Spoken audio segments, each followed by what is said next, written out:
Hello guys, आज के इस वीडियो में हम लोग रेखा और कोण के बारे में जानेंगे। तो देखिए, रेखा किसे कहते हैं इसे जानेंगे। सबसे पहले तो कह रहा है ऐसी लंबाई जिसकी कोई चौड़ाई न हो रेखा कहलाती है। जैसे कि यहाँ पे ए और बी एक रेखा लिया गया है, इसमें कोई चौड़ाई नहीं है और रेखा जो होती है वही दोनों तरफ बढ़ सकती है, इसीलिए दोनों तरफ क्या बनाया गया है, तीर बनाया गया है। समझ में आ गया होगा। ऐसी लंबाई जिसकी कोई चौड़ाई न हो रेखा कहलाती है। ठीक। अब दिया है प्रतिच्छेदित रेखाएं।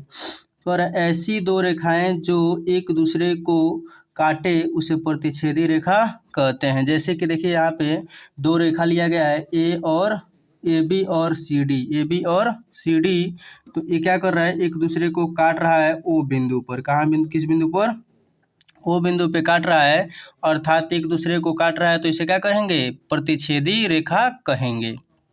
कोई समस्या नहीं होना चाहिए। ऐसी दो रेखाएं जो एक दूसरे को काटे उसे प्रतिच्छेदी रेखा कहते हैं। ठीक है। अब देखिए समांतर रेखा, जो बहुत इंपॉर्टेंट क्वेश्चन है इसके लिए। समांतर रेखा और ऐसी दो रेखाएं जिनके बीच की दूरी सदैव बराबर तथा वे एक दूसरे को कहीं भी न काटे उसे समांतर रेखा कहते हैं। यानी ऐसी दो रेखा है, मान लीजिए ए और बी हम लोग एक रेखा लिए और एक सी डी लिए। ठीक है। तो ए बी और सी डी दो रेखा ले लिए और यह दोनों एक दूसरे के कहीं नहीं काटे और इसके बीच की दूरी, अर्थात मान लीजिए कि यहाँ से लंबवत हम दूरी लें, लंबवत। ठीक है, यहाँ पे लंबवत हम दूरी ले लें, तो यहाँ पे मान लीजिए 2 सेंटीमीटर है, 2 सेंटीमीटर, तो यहाँ पे भी क्या होना चाहिए, 2 सेंटीमीटर ही होना चाहिए। तो यह क्या हो गया, समांतर रेखा हो जाएगा। ठीक है। अब देखिए आगे क्या दिया है, तिर्यक रेखा। क्या है, तिर्यक रेखा। ठीक है। तो तिर्यक रेखा किसे कहेंगे, दो रेखाएं परस्पर समांतर हो, दो रेखा क्या हो, परस्पर समांतर हो। जैसे कि ए बी और सी डी है, तो दो रेखा परस्पर समांतर हो, उसे कोई अन्य तीसरी रेखा ई एफ, ठीक है, अन्य तीसरी रेखा प्रतिच्छेदित करे अर्थात काटे उसे तिर्यक रेखा कहते हैं। यानी दो समांतर रेखा हो और उसको कोई एक अन्य तिर्यक रेखा काटे, जैसे अन्य तिर्यक रेखा तीसरा कोई रेखा इसको काटे तो इसे क्या कहते हैं, तिर्यक रेखा। इस तीसरे वाले रेखा को क्या कहते हैं, तिर्यक रेखा कहते हैं। बात समझ में आ गया होगा। यानी दो रेखा समांतर और कोई तीसरी रेखा काटे तो उसे तिर्यक रेखा कहते हैं। ठीक है, समझ में आ गया। अब देखिए क्या दिया है, कोण। क्या दिया है, कोण। तो कोण के बारे में जानेंगे। कह रहा है ऐसी किसी एक बिंदु से होकर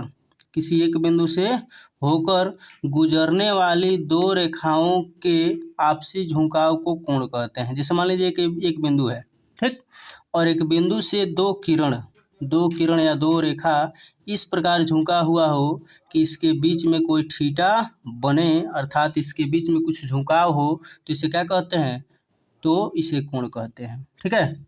यानी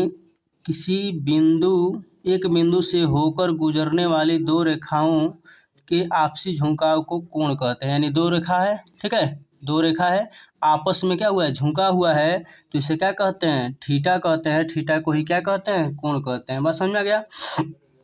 अब देखिए आगे क्या दिया है, न्यून कोण, मतलब कोण के प्रकार। तो कह रहा है कोण निम्नलिखित प्रकार के होता है। पहला है इसमें न्यून कोण। ठीक, ऐसा कोण जो 0 अंश से अधिक तथा 90 अंश से कम हो न्यून कोण कहलाता है। जैसे हम एग्जाम्पल में देख सकते हैं, हम लोग देख सकते हैं क्या हो सकता है, तो एक हो सकता है 1 अंश, 2 अंश, ठीक है, 3 अंश, ऐसे डॉट डॉट डॉट कहाँ तक, 89 अंश तक हो जाएगा। ठीक है। और इसमें हम डायग्राम बनाना चाहें तो कुछ इस प्रकार से डायग्राम बना सकते हैं। जैसे मान लीजिए 60 अंश है चाहे 30 अंश है, जो भी अंश है ये क्या होगा, न्यून कोण हो जाएगा। ठीक है, न्यून कोण हो जाएगा। समकोण देखिए, ऐसा कोण जो 90 अंश का हो, मतलब ऐसा कोण जो 90 अंश का हो समकोण कहलाता है। अर्थात एग्जाम्पल में इसमें देखें तो ऐसे बनाएंगे इसका डायग्राम, एक ऐसे रेखा और एक ऐसे रेखा, ठीक है, और इसके बीच में जो कोण बने वह 90 अंश का ही बने, उसे क्या कहते हैं, तो समकोण कहा जाता है। ठीक है। अब इसके आगे देखिए हम लोग को और प्रकार जो पढ़ना है वह कैसा है, तो इसको देखिए यहाँ पे है। ठीक है, यहाँ पे देखिए अधिक कोण, क्या आता है? अधिक कोण। तो कह रहा है ऐसा कोण जो 90 से अधिक तथा 180 अंश से कम हो अधिक कोण कहलाता है। क्या कहलाता है? अधिक कोण। कब? जब 90 से अधिक और 180 अंश से कम हो तो क्या कहलाता है? अधिक कोण कहलाता है। इस टाइप में यहाँ पे डायग्राम हम देखें हैं तो कुछ इस टाइप में बन जाएगा। जैसे मान लीजिए कि यहाँ पे बना है 135 अंश का, कितना अंश का? 135 अंश। तो क्या होगा? अधिक कोण होगा। क्या होगा? अधिक कोण। बात समझ में आ गया होगा।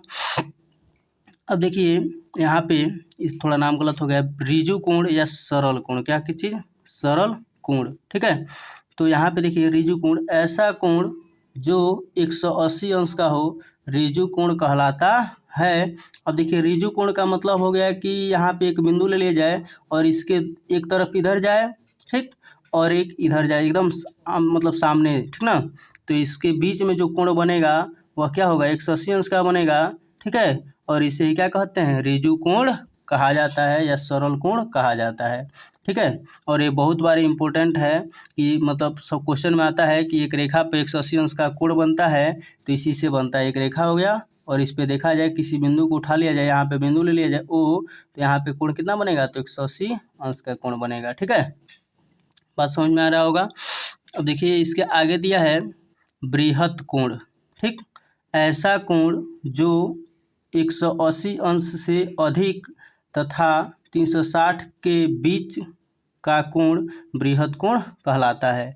यानी ऐसा कोण जो 180 अंश से अधिक, ठीक है, और 360 अंश से क्या हो? कम हो, तो उसे क्या कहते हैं? बृहत कोण कहते हैं। जैसे मान लीजिए कि यहाँ पे 210 अंश का कोण अगर बन रहा है तो इसे क्या कहेंगे? बृहत कोण कहेंगे। यानी 180 अंश से अधिक है और 360 अंश से क्या है? कम भी है, तो इसे क्या कहेंगे? बृहत कोण कहा जाएगा। ठीक।